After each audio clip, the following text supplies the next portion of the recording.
श्रीगणेशाय नमः। अथ श्रीगणेशलक्ष्मी स्तोत्रम्। ॐ नमो विघ्नराजाय सर्वसौख्यप्रदायिने दुष्टारिष्टविनाशाय पराय परमात्मने लम्बोदरं महावीर्यं नागयज्ञोपशोभितम् अर्धचन्द्रधरं देवं विघ्नव्यूहविनाशनम् ॐ ह्रां ह्रीं ह्रूं ह्रैं ह्रौं ह्रः हेरम्बाय नमो नमः।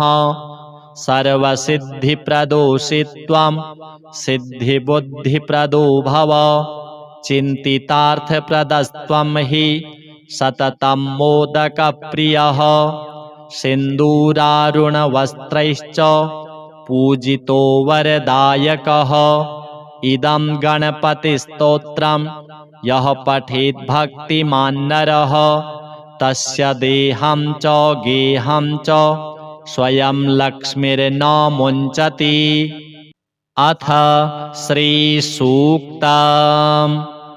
ॐ हिरण्यवर्णां हरिणीं सुवर्णरजतस्रजां चन्द्रां हिरण्मयीं लक्ष्मीं जातवेदो म आवह ताम आवह जातवेदो लक्ष्मीमनपगामिनीं यस्यां हिरण्यं विन्देयं गामश्वं पुरुषानहम् अश्वपूर्वां रथमध्यां हस्तिनादप्रमोदिनीं श्रियं देवीमुपभये श्रीर्मा देवी जुषतां कांसोऽस्मितां हिरण्यप्राकाराम् आर्द्रां ज्वलन्तीं तृप्तां तर्पयन्तीं पद्मे स्थितां पद्मवर्णां तामिहोपभये श्रियां चन्द्रां प्रभासां यशसा ज्वलन्तीं श्रियं लोके देवजुष्टामुदारां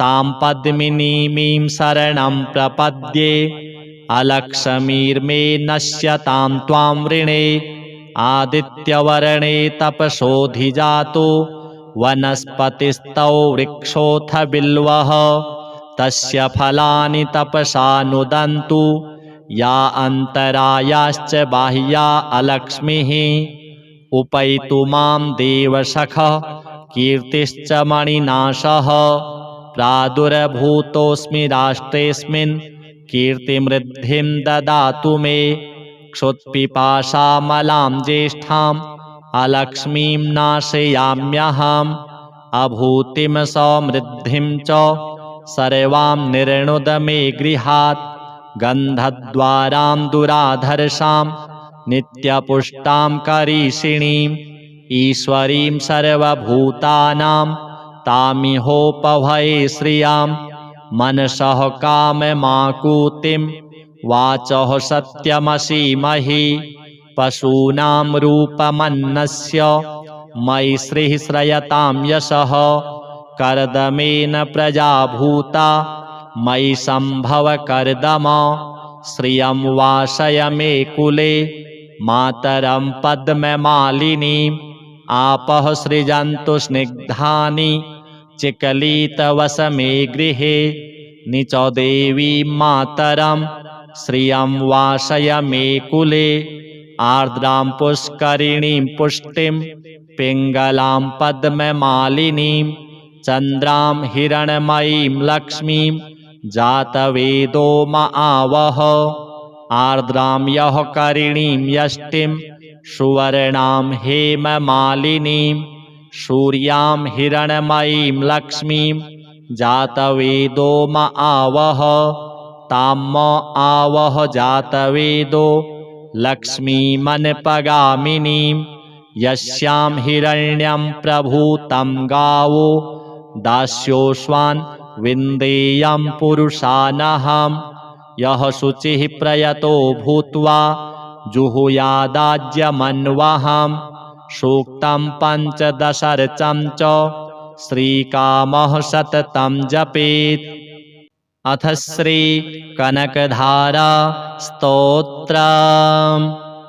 अङ्गं हरेः पुलकभूषणमाश्रयन्ति भृङ्गाङ्गनेव मुकुलाभरणं तमालम् अङ्गीकृताखिलविभूतिरपाङ्गलीला माङ्गल्यदास्तु मम मङ्गलदेवतायाः मुग्धा मुहुरविदधति वदने मुरारेः प्रेमतृपा प्रणिहितानि गतागतानि मालादृशोर्मधुकरीव महोत्पलेया सा मे श्रियं दिशतु सागरसम्भवायाः विश्वामरेन्द्रपदवीभ्रमदानदक्ष मानन्दहेतुरधिकं मुरविदविशोऽपि ईशन्निषीदतु मयि क्षणमीक्षणार्ध मिन्दीवरोदरसहोदरमिन्दिरायाः आमीलिताक्षमधिगम्य मुदा मुकुन्द मानन्दकन्दमनिमेषमनङ्गतन्त्रम् आकेकरस्थितकनीनिकपक्ष्मनेत्रम् भूत्यै भवेन्मम भुजङ्गशयाङ्गनायाः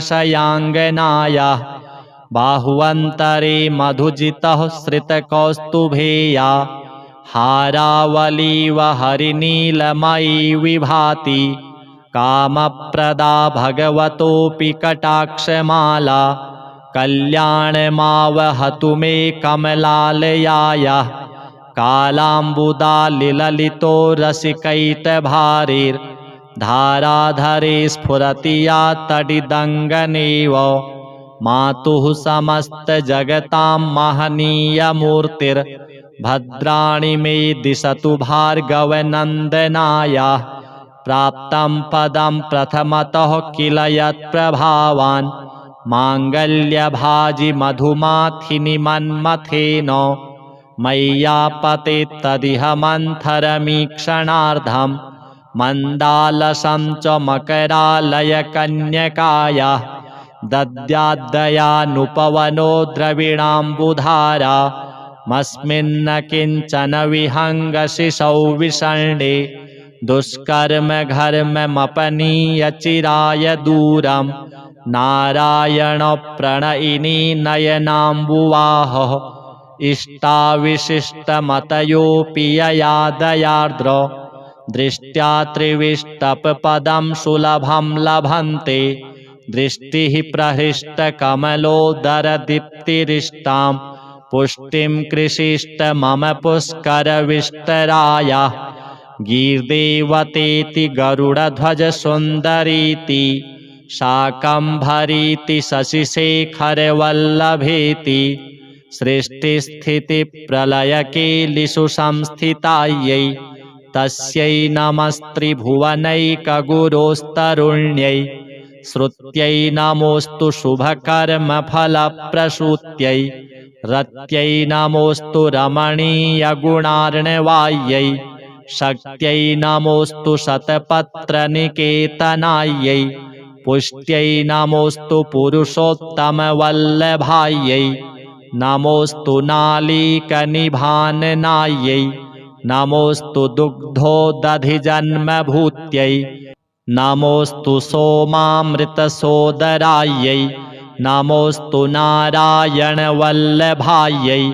सम्पत्कराणि सकलेन्द्रियनन्दनानि साम्राज्यदानविभवानि सरोरुहाक्षि त्वद्वन्दनानि दुरिताहरणोद्यतानि मामेव मातरनिशं कलयन्तु मान्ये यत्कटाक्षसमुपासनाविधिः सेवकस्य सकलार्थसम्पदः सन्तनोति वचनाङ्गमानसैस्त्वां मुरारि हृदयेश्वरीं भजे सरसिजनिलये सरोजहस्ते धवलतमांशुकगन्धमाल्यशोभे भगवति हरिवल्लभे मनोज्ञे त्रिभुवनभूतिकरिप्रसीद मह्यं दिग्धस्तिभिः कनककुम्भमुखावसृष्ट स्वरवाहिनी विमलचारुजलप्लुताङ्गीं प्रातर्नमामि जगतां जननीमशेष लोकाधिनाथ गृहिणीममृताब्धिपुत्रीं कमले कमलाक्षवल्लभे त्वं करुणापूरत रङ्गितैरपाङ्गैः अवलोकय मां किञ्चनानां प्रथमं पात्रं कृत्रिमं दयायाः स्तुवन्ति ये स्तुतिभिरमोभिरन्वहं त्रयीमयीं त्रिभुवनमातरं रमां गुणाधिका गुरुतरभाग्यभागिनो भवन्ति ते भुवि बुधभाविताशयाः। अथ श्री अष्टलक्ष्मी स्तोत्रम्। सुमनसवन्दितसुन्दरि माधवी चन्द्रसहोदरि हेममयि मुनिगणमण्डितमोक्षप्रदायिनि मञ्जुलभासिनि वेदनुते पङ्कजवासिनि देवसुपूजित सद्गुणवर्षिणि शान्तियुते जय जय हे मधुसूदन कामिनि आदिलक्ष्मि सदा पालय माम् अहि कलिकल्मषनाशिनि कामिनि वैदिकरूपिणि वेदमये क्षीरसमुद्भव मङ्गलरूपिणि मन्त्रनिवासिनि मन्त्रनुते मङ्गलदायिनि अम्बुजवासिनि देवगणाश्रितपादयुते जय जय हे मधुसूदन कामिनि धान्यलक्ष्मि सदा पालय माम् जय वरवर्णिनि वैष्णवि भार्गवि मन्त्रस्वरूपिणि मन्त्रमये सुरगणपूजित शीघ्रफलप्रद ज्ञानविकासिनि शास्त्रनुते भवभयहारिणि पापविमोचनि साधुजनाश्रितपादयुते जय जय हे मधुसूदन कामिनि धैर्यलक्ष्मि सदा पालय माम् जय जय दुर्गतिनाशिनि कामिनि सर्वफलप्रदशास्त्रमये रथगजतुरगपदादिसमावृत परिजनमण्डितलोकनुते हरिहर ब्रह्म सुपूजित सेवित तापनिवारिणि पादयुते जय जय हे मधुसूदन कामिनि गजलक्ष्मि रूपेण पालय माम् अहि खगवाहिनि मोहिनि चक्रिणि रागविवर्धिनि ज्ञानमये गुणगणवारिधि लोकहितैषिणि स्वरसप्तभूषित गाननुते सकल सुरासुर देव मुनीश्वर मानव वंदित पादयुते जय जय हे मधुसूदन कामिनि संतान लक्ष्मि त्वं पालय माम् जय कमलासनि सद्गतिदायिनि ज्ञान विकासिनि गानमये अनुदिनमर्चित कुङ्कुम धूसर भूषित वासित वाद्यनुते कनकधरा स्तुति वैभव वन्दित शंकर देशिक मान्य पदे जय जय हे मधुसूदन कामिनि विजय लक्ष्मि सदा पालय माम् प्रणत सुरेश्वरि भारति भार्गवि शोक विनाशिनि रत्नमये मणिमय भूषित कर्ण विभूषण शांति समावृत हास्य मुखे नवनिधिदायिनि कलिमल हारिणि कामित फल प्रद हस्तयुते जय जय हे मधुसूदन कामिनि विद्यालक्ष्मि सदा पालय माम् धिमि धिमि धिन धिमि धिन धिमि धिन धिमि दोन्दुभिनाद सुपूर्णमये घुम घुम घुं घुम घुं घुम घुं घुम शंखनिनाद सुवाद्यनुते वेद पुराण इतिहास सुपूजित वैदिक मार्ग प्रदर्शयुते जय जय हे मधुसूदन कामिनि धनलक्ष्मी रूपेण पालय। अथ श्री गणेश लक्ष्मी स्तोत्रम्। ओम नमो विघ्नराजाय सर्वसौख्यप्रदायिने दुष्टारिष्टविनाशाय पराय परमात्मने लम्बोदरं महावीर्यं नागयज्ञोपशोभितम् अर्धचन्द्रधरं देवं विघ्नव्यूहविनाशनम् ॐ ह्रां ह्रीं ह्रूं ह्रैं ह्रौं ह्रः हेरम्बाय नमो नमः। सर्वसिद्धिप्रदोषित्वं सिद्धिबुद्धिप्रदो भव चिन्तितार्थप्रदस्त्वं हि सततं मोदकप्रियः सिन्दूरारुणवस्त्रैश्च पूजितो वरदायकः इदं गणपतिस्तोत्रं यः पठेत् भक्तिमान् नरः तस्य देहं च गेहं च स्वयं लक्ष्मीर्न मुञ्चति। अथ श्रीसूक्तम्।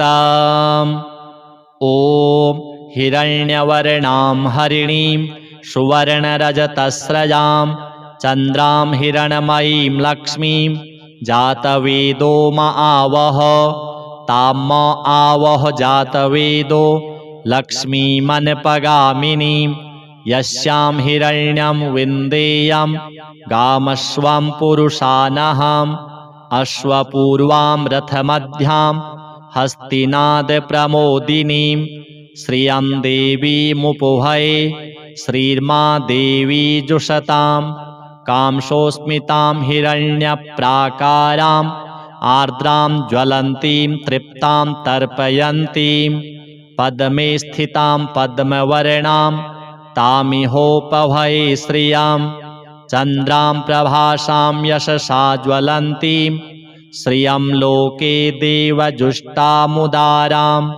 तां पद्मिनीमीं शरणं प्रपद्ये अलक्ष्मीर्मे नश्यतां त्वां वृणे आदित्यवर्णे तपसोऽधिजातो वनस्पतिस्तौ वृक्षोऽथ बिल्वः तस्य फलानि तपसा नुदन्तु या अन्तरायाश्च बाह्या अलक्ष्मीः उपैतु मां देवसखः कीर्तिश्च मणिनाशः प्रादुर्भूतोऽस्मि राष्ट्रेऽस्मिन् कीर्तिमृद्धिं ददातु मे क्षुत्पिपासामलां ज्येष्ठाम् अलक्ष्मीं नाशयाम्यहम् अभूतिं समृद्धिं च सर्वां निर्णुद मे गृहात् गन्धद्वारां दुराधर्षां नित्यपुष्टां करीषिणीम् ईश्वरीं सर्वभूतानां तामिहोपभये श्रियां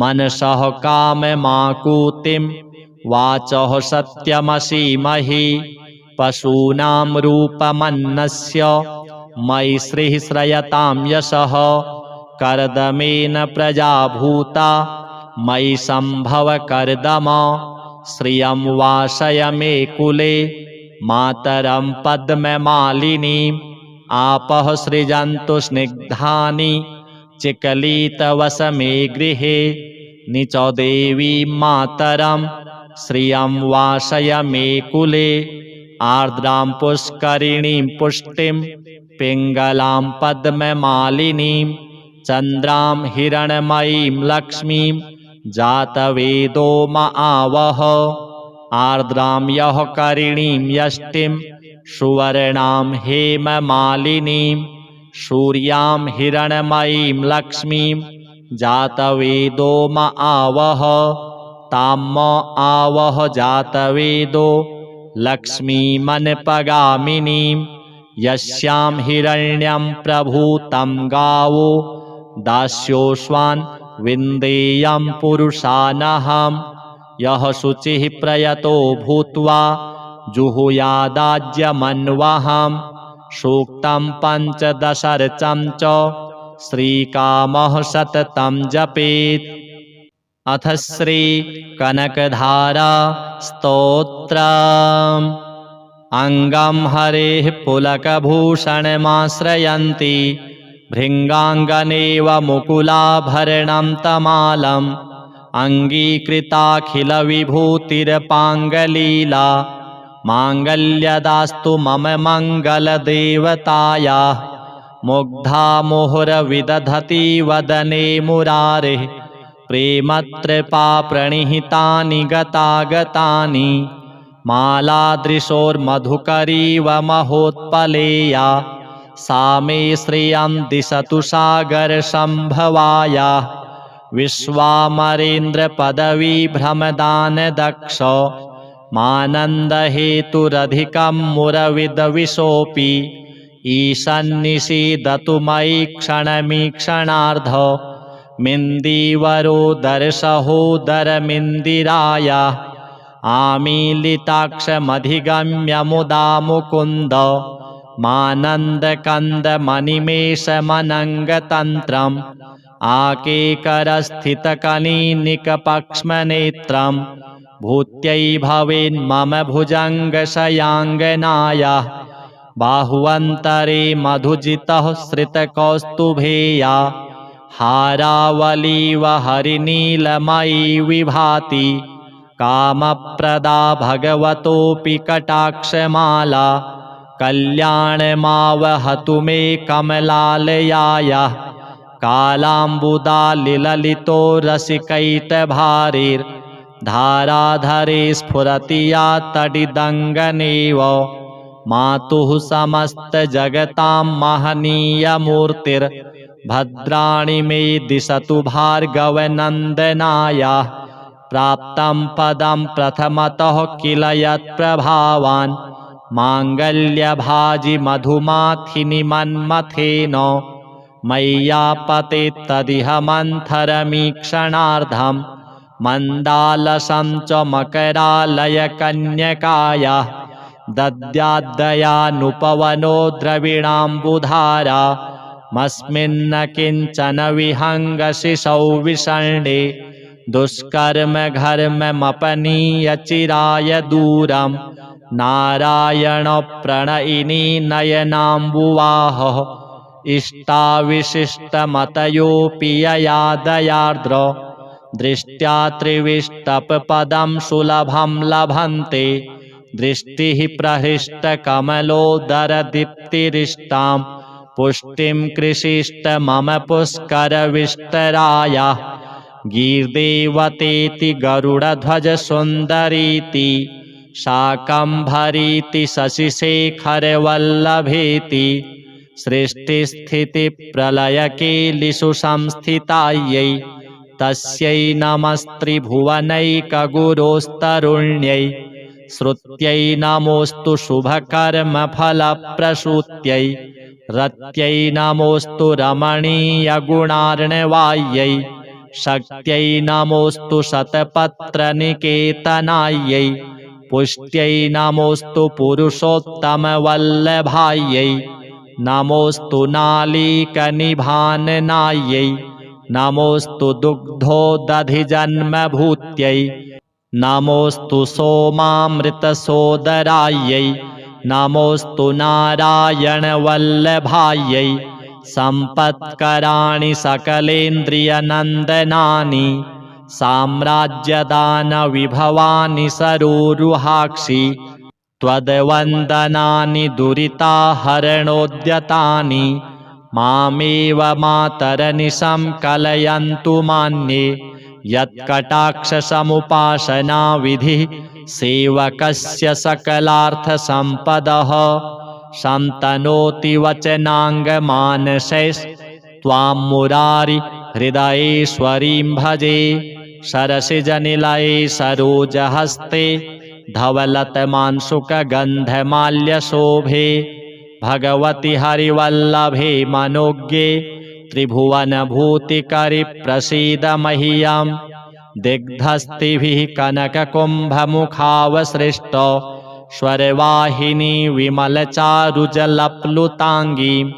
प्रातर्नमामि जगतां जननीमशेष लोकाधिनाथ गृहिणीममृताब्धिपुत्रीं कमले कमलाक्षवल्लभे त्वं करुणापूरत रङ्गितैरपाङ्गैः अवलोकय मां किञ्चनानां प्रथमं पात्रं कृत्रिमं दयायाः स्तुवन्ति ये स्तुतिभिरमोभिरन्वहं त्रयीमयीं त्रिभुवनमातरं रमां गुणाधिका गुरुतरभाग्यभागिनो भवन्ति ते भुवि बुधभाविताशयाः।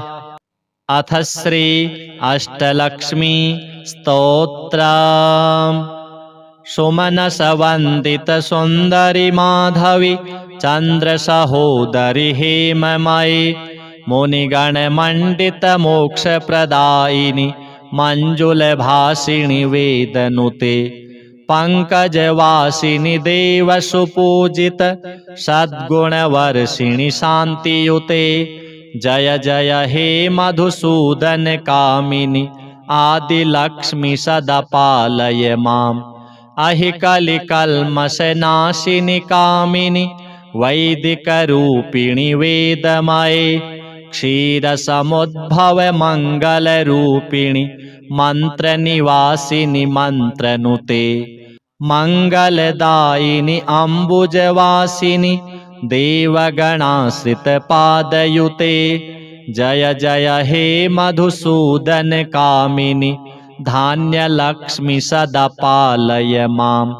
जय वरवर्णिनि वैष्णवी भार्गवी मन्त्रस्वरूपिणि मन्त्रमये सुरगणपूजित शीघ्रफलप्रद ज्ञानविकासिनि शास्त्रनुते भवभयहारिणि पापविमोचनि साधुजनाश्रितपादयुते जय जय हे मधुसूदन कामिनि धैर्यलक्ष्मि सदा पालय माम्।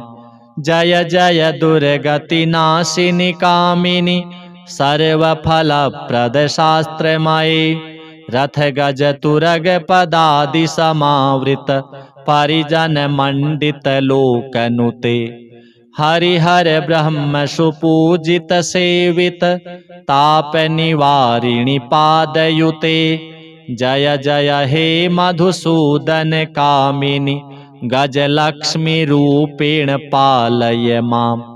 अहि खगवाहिनि मोहिनि चक्रिणि रागविवर्धिनि ज्ञानमये गुणगणवारिधि लोकहितैषिणि स्वरसप्तभूषित गाननुते सकल सुरासुर देव मुनीश्वर मानव वंदित पादयुते जय जय हे मधुसूदन कामिनि संतान लक्ष्मी त्वं पालय माम्।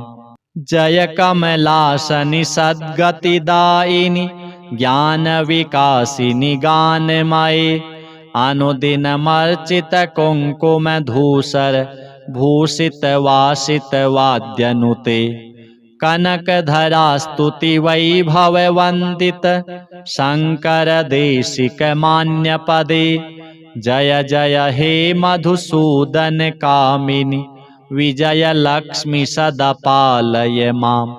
प्रणत सुरेश्वरि भारती भार्गवी शोक विनाशिनि रत्नमये मणिमय भूषित कर्ण विभूषण शांति समावृत हास्य मुखे नवनिधिदायिनि कलिमल हारिणि कामित फल प्रद हस्तयुते जय जय हे मधुसूदन कामिनि विद्यालक्ष्मी सदा पालय माम्। धिमि धिमि धिन धिमि धिन धिमि धिन धिमि दोन्दुभिनाद सुपूर्णमये घुम घुम घुं घुम घुं घुम घुं घुम शंखनिनाद सुवाद्यनुते वेद पुराण इतिहास सुपूजित वैदिक मार्ग प्रदर्शयुते जय जय हे मधुसूदन कामिनि धनलक्ष्मी रूपेण पालय माम्। अथ श्री गणेश लक्ष्मी स्तोत्रम्। ओम नमो विघ्नराजाय सर्वसौख्यप्रदायिने दुष्टारिष्टविनाशाय पराय परमात्मने लंबोदरं महावीर्यं नागयज्ञोपशोभितं अर्धचन्द्रधरं देवं विघ्नव्यूहविनाशनम्। ॐ ह्रां ह्रीं ह्रूं ह्रैं ह्रौं ह्रः हेरम्बाय नमो नमः। सर्वसिद्धिप्रदोषित्वं सिद्धिबुद्धिप्रदो भव। चिन्तितार्थप्रदस्त्वं हि सततं मोदकप्रियः। सिन्दूरारुणवस्त्रैश्च पूजितो वरदायकः। इदं गणपतिस्तोत्रं यः पठेत् भक्तिमान् नरः तस्य देहं च गेहं च स्वयं लक्ष्मीर्न मुञ्चति। अथ श्रीसूक्तम्। ॐ हिरण्यवर्णां हरिणीं सुवर्णरजतस्रजां चन्द्रां हिरण्मयीं लक्ष्मीं जातवेदो म आवह। तां म आवह जातवेदो लक्ष्मीमनपगामिनीं। यस्यां हिरण्यं विन्देयं गामश्वं पुरुषानहम्। अश्वपूर्वां रथमध्यां हस्तिनादप्रमोदिनीं। श्रियं देवीमुपभये श्रीर्मा देवी जुषतां। कांसोऽस्मितां हिरण्यप्राकाराम् आर्द्रां ज्वलन्तीं तृप्तां तर्पयन्तीं। पद्मे स्थितां पद्मवर्णां तामिहोपभये श्रियां। चन्द्रां प्रभासां यशसा ज्वलन्तीं श्रियं लोके देवजुष्टामुदारां। तां पद्मिनीमीं शरणं प्रपद्ये अलक्ष्मीर्मे नश्यतां त्वां वृणे। आदित्यवर्णे तपसोऽधिजातो वनस्पतिस्तौ वृक्षोऽथ बिल्वः। तस्य फलानि तपसा नुदन्तु या अन्तरायाश्च बाह्या अलक्ष्मीः। उपैतु मां देवसखः कीर्तिश्च मणिनाशः। प्रादुर्भूतोऽस्मि राष्ट्रेऽस्मिन् कीर्तिमृद्धिं ददातु मे। क्षुत्पिपासामलां ज्येष्ठाम् अलक्ष्मीं नाशयाम्यहम्। अभूतिं समृद्धिं च सर्वां निर्णुद मे गृहात्। गन्धद्वारां दुराधर्षां नित्यपुष्टां करीषिणीम्। ईश्वरीं सर्वभूतानां तामिहोपभये श्रियां।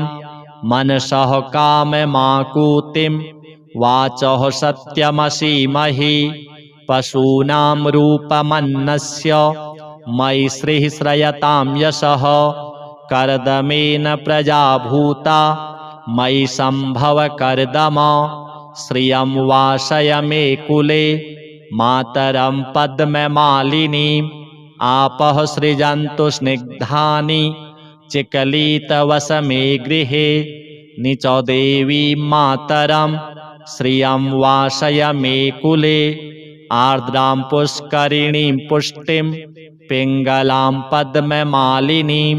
चन्द्रां हिरण्मयीं लक्ष्मीं जातवेदो म आवह। आर्द्रां यः करिणीं यष्टिं सुवर्णां हेममालिनीं। सूर्यां हिरण्मयीं लक्ष्मीं जातवेदो म आवह। तां म आवह जातवेदो लक्ष्मीमनपगामिनीं। यस्यां हिरण्यं प्रभूतं गावो दास्योऽश्वान् विन्देयं पुरुषानहम्। यः शुचिः प्रयतो भूत्वा जुहुयादाज्यमन्वहम्। सूक्तं पञ्चदशर्चं च श्रीकामः सततं जपेत्। अथ श्रीकनकधारा स्तोत्रम्। अङ्गं हरेः पुलकभूषणमाश्रयन्ति भृङ्गाङ्गनेव मुकुलाभरणं तमालम्। अङ्गीकृताखिलविभूतिरपाङ्गलीला माङ्गल्यदास्तु मम मङ्गलदेवतायाः। मुग्धा मुहुरविदधति वदने मुरारेः प्रेमत्रपाप्रणिहितानि गतागतानि। मालादृशोर्मधुकरीव महोत्पलेया सा मे श्रियं दिशतु सागरसम्भवायाः विश्वामरेन्द्रपदवीभ्रमदानदक्ष मानन्दहेतुरधिकं मुरविदविशोऽपि ईशन्निषीदतु मयि क्षणमीक्षणार्ध मिन्दीवरोदरसहोदरमिन्दिरायाः आमीलिताक्षमधिगम्य मुदा मुकुन्द मानन्दकन्दमनिमेषमनङ्गतन्त्रम् आकेकरस्थितकनीनिकपक्ष्मनेत्रं भूत्यै भवेन्मम भुजङ्गशयाङ्गनायाः बाहुवन्तरे मधुजितः श्रितकौस्तुभेया हारावलीव हरिनीलमयी विभाति कामप्रदा भगवतोऽपि कटाक्षमाला कल्याणमावहतु मे कमलालयायाः कालाम्बुदालिललितो रसिकैटभारिर्धाराधरे स्फुरति या तडिदङ्गनेव मातुः समस्तजगतां महनीयमूर्तिर्भद्राणि मे दिशतु भार्गवनन्दनायाः प्राप्तं पदं प्रथमतः किल यत्प्रभावान् माङ्गल्यभाजि मधुमाथिनि मन्मथेन मय्यापते तदिह मन्थरमीक्षणार्धं मन्दालसं च मकरालयकन्यकायाः दद्याद्दयानुपवनो द्रविणाम्बुधारा मस्मिन्न किञ्चन विहङ्गशिशौ विषण्णे दुष्कर्मघर्ममपनीय चिराय दूरं नारायणप्रणयिनी नयनाम्बुवाहः इष्टाविशिष्टमतयोऽपि यया दयार्द्र दृष्ट्या त्रिविष्टपपदं सुलभं लभन्ते दृष्टिः प्रहृष्टकमलोदरदीप्तिरिष्टां पुष्टिं कृषिष्ट मम पुष्करविष्टरायाः गीर्देवतेति गरुडध्वजसुन्दरीति शाकम्भरीति शशिशेखरवल्लभेति सृष्टिस्थितिप्रलयकेलिषु संस्थितायै तस्यै नमस्त्रिभुवनैकगुरोस्तरुण्यै श्रुत्यै नमोऽस्तु शुभकर्मफलप्रसूत्यै रत्यै नमोऽस्तु रमणीयगुणार्णवायै शक्त्यै नमोऽस्तु शतपत्रनिकेतनायै पुष्ट्यै नमोऽस्तु पुरुषोत्तमवल्लभायै नमोऽस्तु नालीकनिभाननायै नमोऽस्तु दुग्धोदधिजन्मभूत्यै नमोऽस्तु सोमामृतसोदरायै नमोऽस्तु नारायणवल्लभायै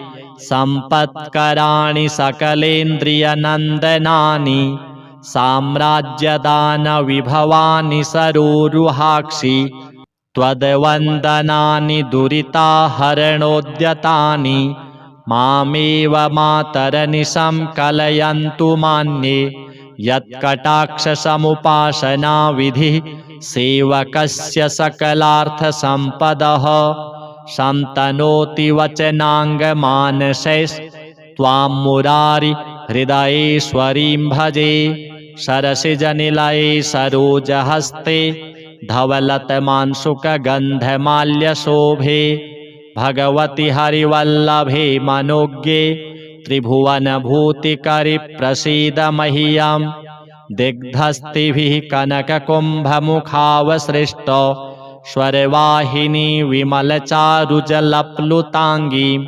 प्रातर्नमामि जगतां जननीमशेष लोकाधिनाथ गृहिणीममृताब्धिपुत्रीं कमले कमलाक्षवल्लभे त्वं करुणापूरत रङ्गितैरपाङ्गैः अवलोकय मां किञ्चनानां प्रथमं पात्रं कृत्रिमं दयायाः स्तुवन्ति ये स्तुतिभिरमोभिरन्वहं त्रयीमयीं त्रिभुवनमातरं रमां गुणाधिका गुरुतरभाग्यभागिनो भवन्ति ते भुवि बुधभाविताशयाः।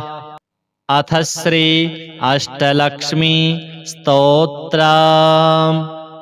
सुमनसवन्दित सुन्दरि माधवी चन्द्रसहोदरि हेममयि मुनिगणमण्डित मोक्षप्रदायिनि मञ्जुलभासिनि वेदनुते पङ्कजवासिनि देवसुपूजित सद्गुणवर्षिणि शान्तियुते जय जय हे मधुसूदन कामिनि आदिलक्ष्मि सदा पालय माम् अहि कलिकल्मषनाशिनि कामिनि वैदिकरूपिणि वेदमये क्षीरसमुद्भव मङ्गलरूपिणि मन्त्रनिवासिनि मन्त्रनुते मङ्गलदायिनि अम्बुजवासिनि देवगणाश्रितपादयुते जय जय हे मधुसूदन कामिनि धान्यलक्ष्मि सदा पालय माम्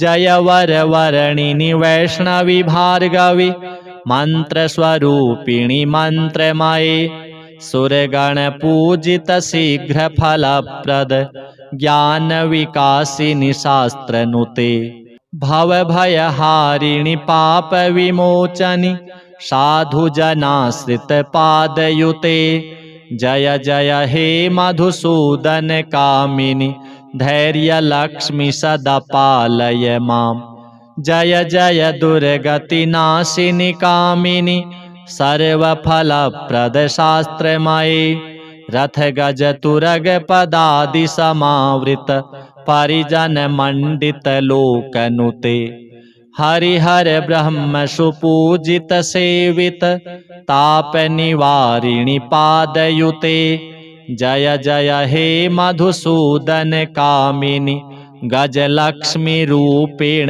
पालय माम् अहि खगवाहिनि मोहिनि चक्रिणि रागविवर्धिनि ज्ञानमये गुणगणवारिधि लोकहितैषिणि स्वरसप्तभूषित गाननुते सकल सुरासुर देव मुनीश्वर मानव वन्दित पादयुते जय जय हे मधुसूदन कामिनि संतान लक्ष्मि त्वं पालय माम् जय कमलासनि सद्गतिदायिनि ज्ञानविकासिनि गानमये अनुदिनमर्चित कुङ्कुमधूसर भूषित वासित वाद्यनुते कनकधरा स्तुति वैभव वन्दित शङ्कर देशिक मान्यपदे जय जय हे मधुसूदन कामिनि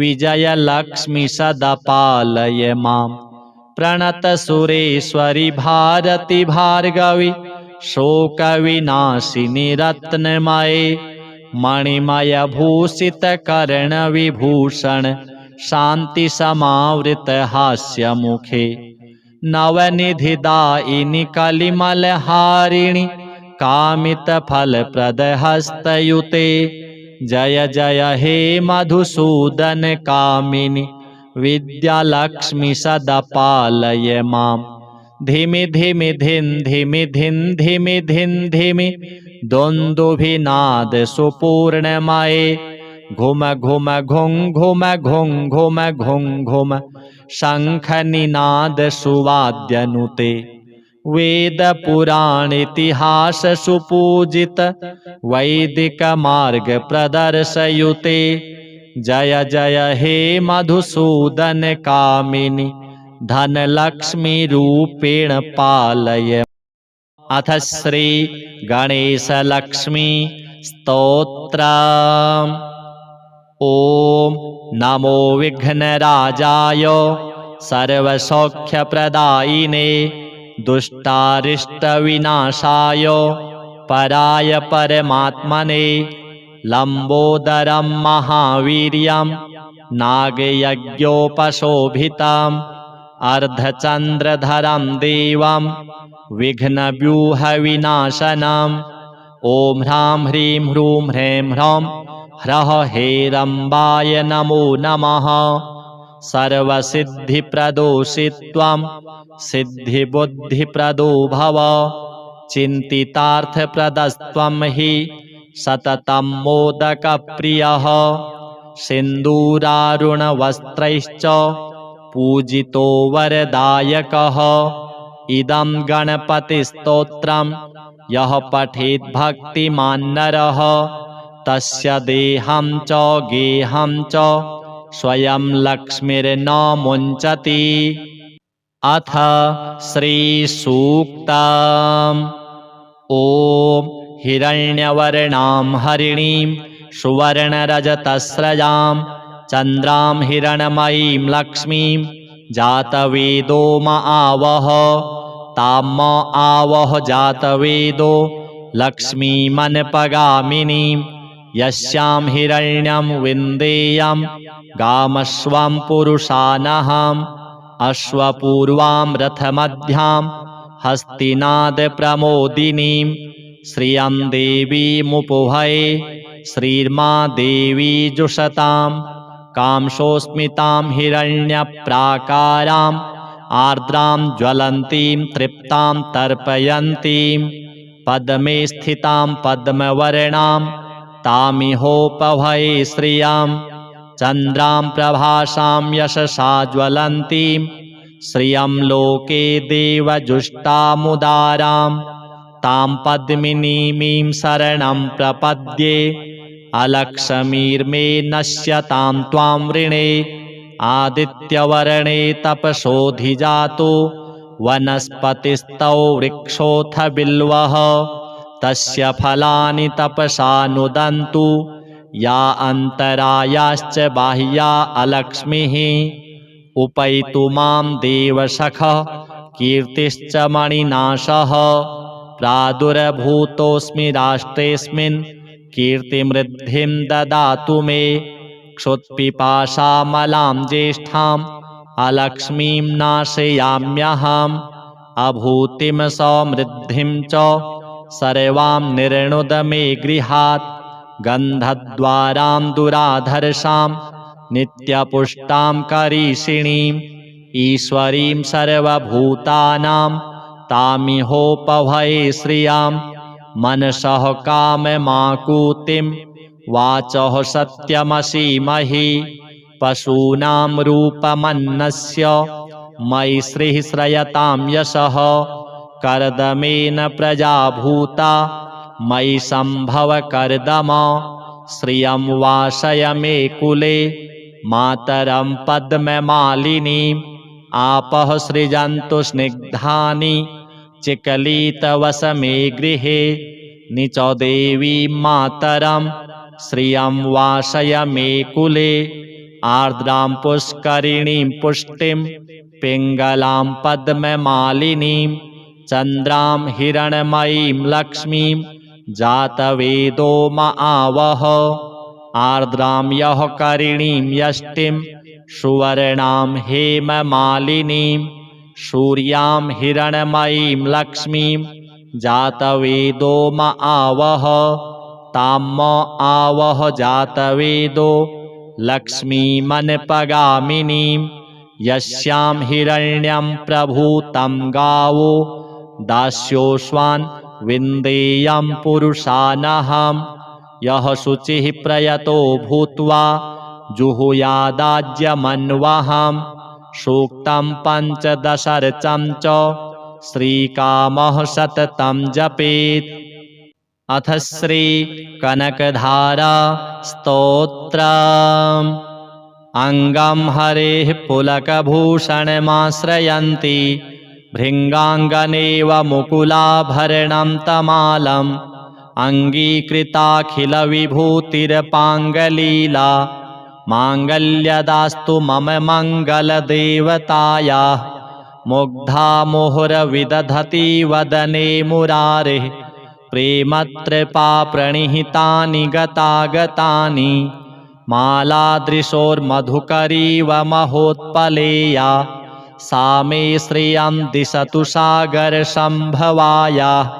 विश्वामरेन्द्रपदवीभ्रमदानदक्ष मानन्दहेतुरधिकं मुरविदविशोऽपि ईशन्निषीदतु मयि क्षणमीक्षणार्ध मिन्दीवरो दर्शहोदरमिन्दिराया आमीलिताक्षमधिगम्य मुदा मुकुन्द मानन्दकन्दमनिमेषमनङ्गतन्त्रम् आकेकरस्थितकनीनिकपक्ष्मनेत्रम् भूत्यै भवेन्मम भुजङ्गशयाङ्गनाया बाहुवन्तरे मधुजितः श्रितकौस्तुभेया हारावलीव हरिनीलमयी विभाति कामप्रदा भगवतोऽपि कटाक्षमाला कल्याणमावहतु मे कमलालयाया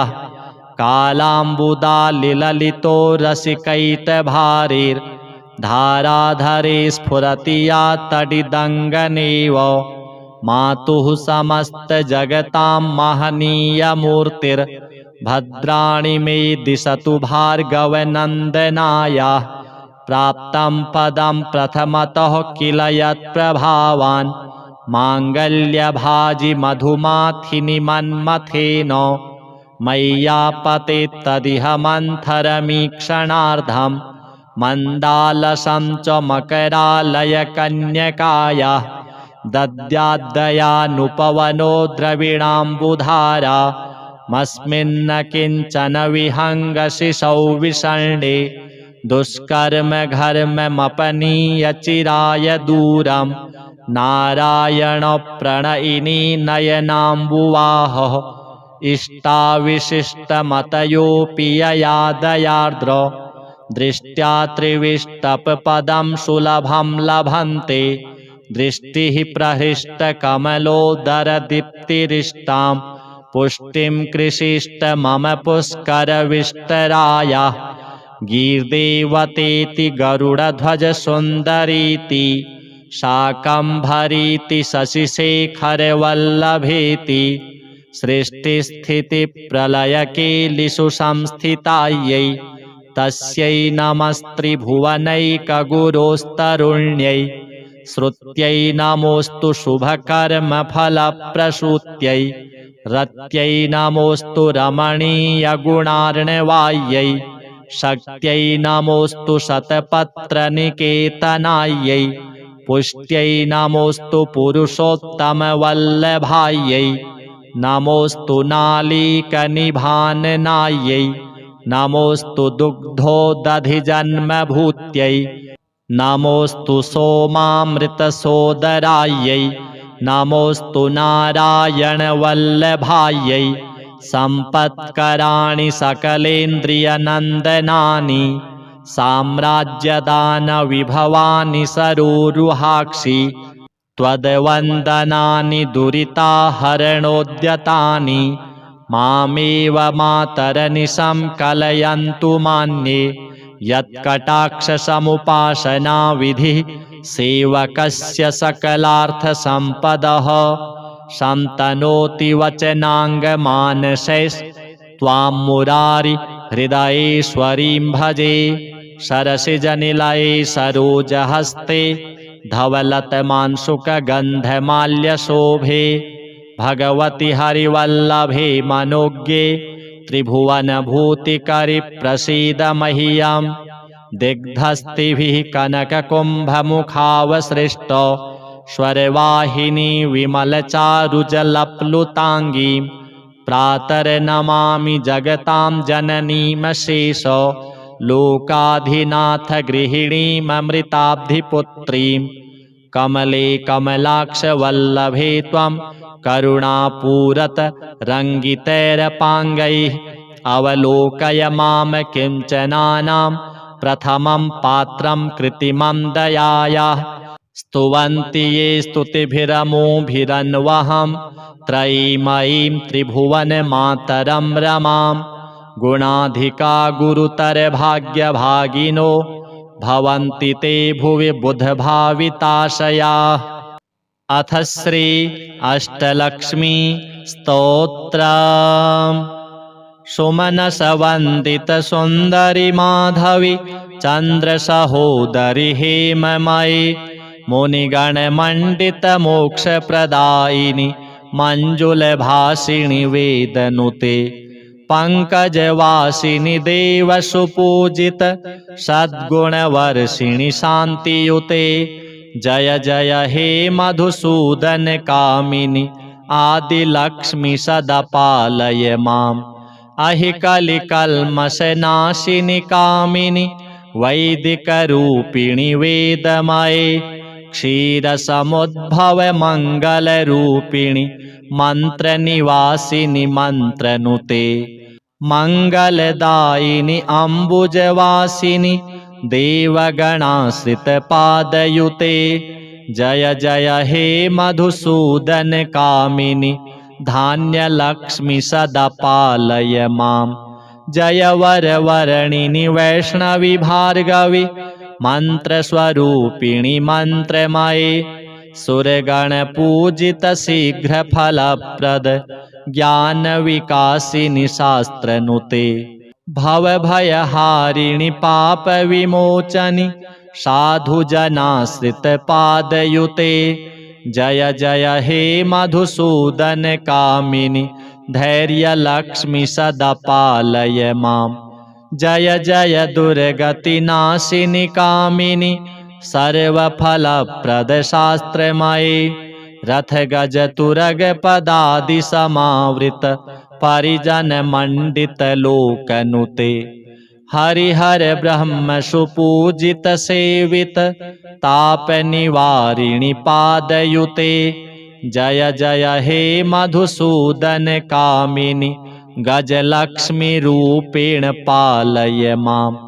अहि खगवाहिनी मोहिनी चक्रिणी राग विवर्धिनी ज्ञानमये गुण गण वारिधि लोकहितैषिणी स्वर सप्त भूषित गान नुते सकल सुरासुर देव मुनीश्वर मानव वंदित पादयुते जय जय हे मधुसूदन कामिनी संतान लक्ष्मी त्वं पालय माम जय कमलासनि सद्गतिदायिनी ज्ञान विकासिनी गानमये अनुदिन मर्चित कुंकुम धूसर भूषित वासित वाद्यनुते कनक धरा स्तुति वैभव वंदित शंकर देशिक मान्य पदे जय जय हे मधुसूदन कामिनी विजय लक्ष्मी सदा पालय माम प्रणत सुरेश्वरी भारती भार्गवी शोक विनाशिनी रत्नमये मणिमय भूषित कर्ण विभूषण शांति समावृत हास्य मुखे नवनिधिदायिनी कलिमल हारिणी कामित फल प्रद हस्तयुते जय जय हे मधुसूदन कामिनी विद्या लक्ष्मी सदा पालय माम धिमि धिमि धिन धिमि धिन धिमि धिन धिमि दोन्दुभिनाद सुपूर्णमये घुम घुम घुं घुम घुं घुम घुं घुम शंख निनाद सुवाद्यनुते वेद पुराण इतिहास सुपूजित वैदिक मार्ग प्रदर्शयुते जय जय हे मधुसूदन कामिनी धन लक्ष्मी रूपेण पालय माम अथ श्री गणेश लक्ष्मी स्तोत्रम् ओम नमो विघ्नराजाय सर्वसौख्यप्रदायिने दुष्टारिष्टविनाशाय पराय परमात्मने लंबोदरं महावीर्यं नागयज्ञोपशोभितम् अर्धचंद्रधरं देवं विघ्नव्यूहविनाशनम् ओम ह्रां ह्रीं ह्रूं ह्रैं ह्रौं ह्रः हेरम्बाय नमो नमः सर्वसिद्धिप्रदोषित्वं सिद्धिबुद्धिप्रदो भव चिन्तितार्थप्रदस्त्वं हि सततं मोदकप्रियः सिन्दूरारुणवस्त्रैश्च पूजितो वरदायकः। इदं गणपतिस्तोत्रं यः पठेत् भक्तिमान् नरः तस्य देहं च गेहं च स्वयं लक्ष्मीर्न मुञ्चति। अथ श्रीसूक्तम्। ॐ हिरण्यवर्णां हरिणीं सुवर्णरजतस्रजां चन्द्रां हिरण्मयीं लक्ष्मीं जातवेदो म आवह। तां म आवह जातवेदो लक्ष्मीमनपगामिनीं यस्यां हिरण्यं विन्देयं गामश्वं पुरुषानहम्। अश्वपूर्वां रथमध्यां हस्तिनादप्रमोदिनीं श्रियं देवीमुपभये श्रीर्मा देवी जुषतां। कांसोऽस्मितां हिरण्यप्राकाराम् आर्द्रां ज्वलन्तीं तृप्तां तर्पयन्तीं पद्मे स्थितां पद्मवर्णां तामिहोपभये श्रियं। चन्द्रां प्रभासां यशसा ज्वलन्तीं श्रियं लोके देवजुष्टामुदारां तां पद्मिनीमीं शरणं प्रपद्ये। अलक्ष्मीर्मे नश्यतां त्वां वृणे आदित्यवर्णे तपसोऽधिजातो वनस्पतिस्तौ वृक्षोऽथ बिल्वः। तस्य फलानि तपसा नुदन्तु या अन्तरायाश्च बाह्या अलक्ष्मीः। उपैतु मां देवसखः कीर्तिश्च मणिनाशः। प्रादुर्भूतोऽस्मि राष्ट्रेऽस्मिन् कीर्तिमृद्धिं ददातु मे। क्षुत्पिपासामलां ज्येष्ठाम् अलक्ष्मीं नाशयाम्यहम्। अभूतिं समृद्धिं च सर्वां निर्णुद मे गृहात्।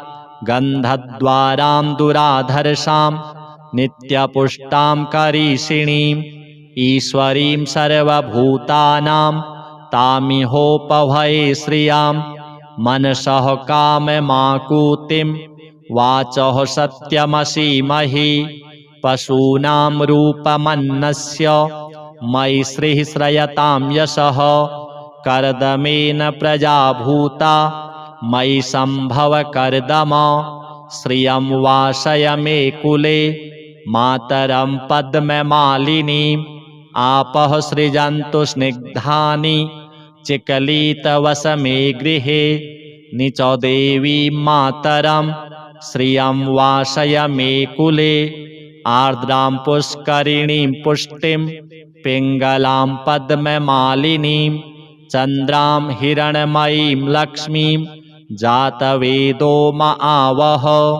आर्द्रां यः करिणीं यष्टिं सुवर्णां हेममालिनीं सूर्यां हिरण्मयीं लक्ष्मीं जातवेदो म आवह। तां म आवह जातवेदो लक्ष्मीमनपगामिनीं यस्यां हिरण्यं प्रभूतं गावो दास्योऽश्वान् विन्देयं पुरुषानहम्। यः शुचिः प्रयतो भूत्वा जुहुयादाज्यमन्वहम्। सूक्तं पञ्चदशर्चं च श्रीकामः सततं जपेत्। अथ श्री कनकधारा स्तोत्रम्। अङ्गं हरेः पुलकभूषणमाश्रयन्ति भृङ्गाङ्गनेव मुकुलाभरणं तमालम्।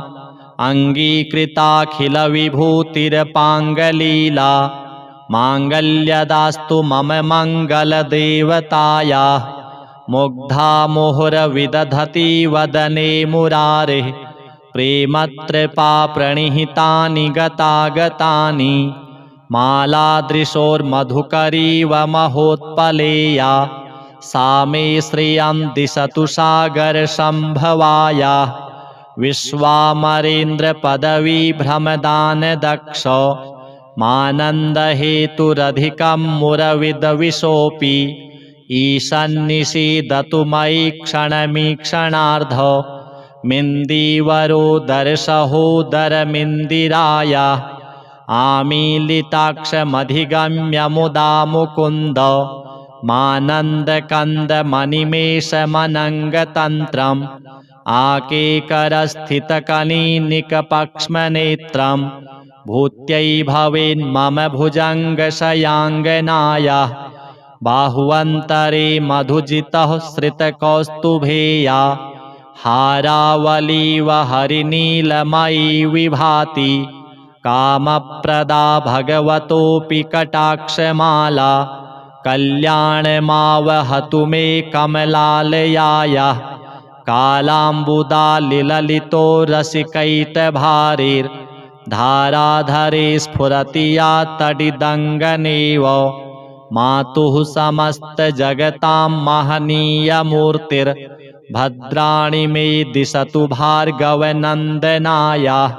प्राप्तं पदं प्रथमतः किल यत्प्रभावान् माङ्गल्यभाजि मधुमाथिनि मन्मथेन मय्यापतेत्तदिह मन्थरमीक्षणार्धं मन्दालसं च मकरालयकन्यकायाः दद्याद्दयानुपवनो द्रविणाम्बुधारा मस्मिन्न किञ्चन विहङ्गशिशौ विषण्णे दुष्कर्मघर्ममपनीय चिराय दूरं नारायणप्रणयिनी नयनाम्बुवाहः इष्टाविशिष्टमतयोऽपि यया दयार्द्र दृष्ट्या त्रिविष्टपपदं सुलभं लभन्ते दृष्टिः प्रहृष्टकमलोदरदीप्तिरिष्टां पुष्टिं कृषिष्ट मम पुष्करविष्टरायाः गीर्देवतेति गरुडध्वजसुन्दरीति शाकम्भरीति शशिशेखरवल्लभेति सृष्टिस्थितिप्रलयकेलिषु संस्थितायै तस्यै नमस्त्रिभुवनैकगुरोस्तरुण्यै श्रुत्यै नमोऽस्तु शुभकर्मफलप्रसूत्यै रत्यै नमोऽस्तु रमणीयगुणार्णवायै शक्त्यै नमोऽस्तु शतपत्रनिकेतनायै पुष्ट्यै नमोऽस्तु पुरुषोत्तमवल्लभायै नमोऽस्तु नालीकनिभाननायै नमोऽस्तु दुग्धोदधिजन्मभूत्यै नमोऽस्तु सोमामृतसोदरायै नमोऽस्तु नारायणवल्लभायै सम्पत्कराणि सकलेन्द्रियनन्दनानि साम्राज्यदानविभवानि सरोरुहाक्षि त्वद्वन्दनानि दुरिताहरणोद्यतानि मामेव मातरनिशं कलयन्तु मान्ये यत्कटाक्षसमुपासनाविधिः सेवकस्य सकलार्थसम्पदः शन्तनोति वचनाङ्गमानसैस्त्वां मुरारि हृदयेश्वरीं भजे सरसिजनिलये सरोजहस्ते धवलतमांशुकगन्धमाल्यशोभे भगवति हरिवल्लभे मनोज्ञे त्रिभुवनभूतिकरि प्रसीद मह्यं दिग्धस्तिभिः कनककुम्भमुखावसृष्ट स्वरवाहिनी विमलचारुजलप्लुताङ्गीं प्रातर्नमामि जगतां जननीमशेष लोकाधिनाथ गृहिणीममृताब्धिपुत्रीं कमले कमलाक्षवल्लभे त्वं करुणापूरत रङ्गितैरपाङ्गैः अवलोकय मां किञ्चनानां प्रथमं पात्रं कृत्रिमं दयायाः स्तुवन्ति ये स्तुतिभिरमोभिरन्वहं त्रयीमयीं त्रिभुवनमातरं रमां गुणाधिका गुरुतरभाग्यभागिनो भवन्ति ते भुवि बुधभाविताशयाः। अथ श्री अष्टलक्ष्मी स्तोत्रम्। सुमनसवन्दितसुन्दरि माधवी चन्द्रसहोदरि हेममयि मुनिगणमण्डितमोक्षप्रदायिनि मञ्जुलभासिनि वेदनुते पंकजवासिनि देवसुपूजित सद्गुणवर्षिणि शान्तियुते जय जय हे मधुसूदन कामिनि आदिलक्ष्मी सदा पालय माम्। अहिकलिकल्मषनाशिनि कामिनि वैदिकरूपिणि वेदमये क्षीरसमुद्भव मङ्गलरूपिणि मन्त्रनिवासिनि मन्त्रनुते मङ्गलदायिनि अम्बुजवासिनि देवगणाश्रितपादयुते जय जय हे मधुसूदन कामिनि धान्यलक्ष्मी सदा पालय माम्।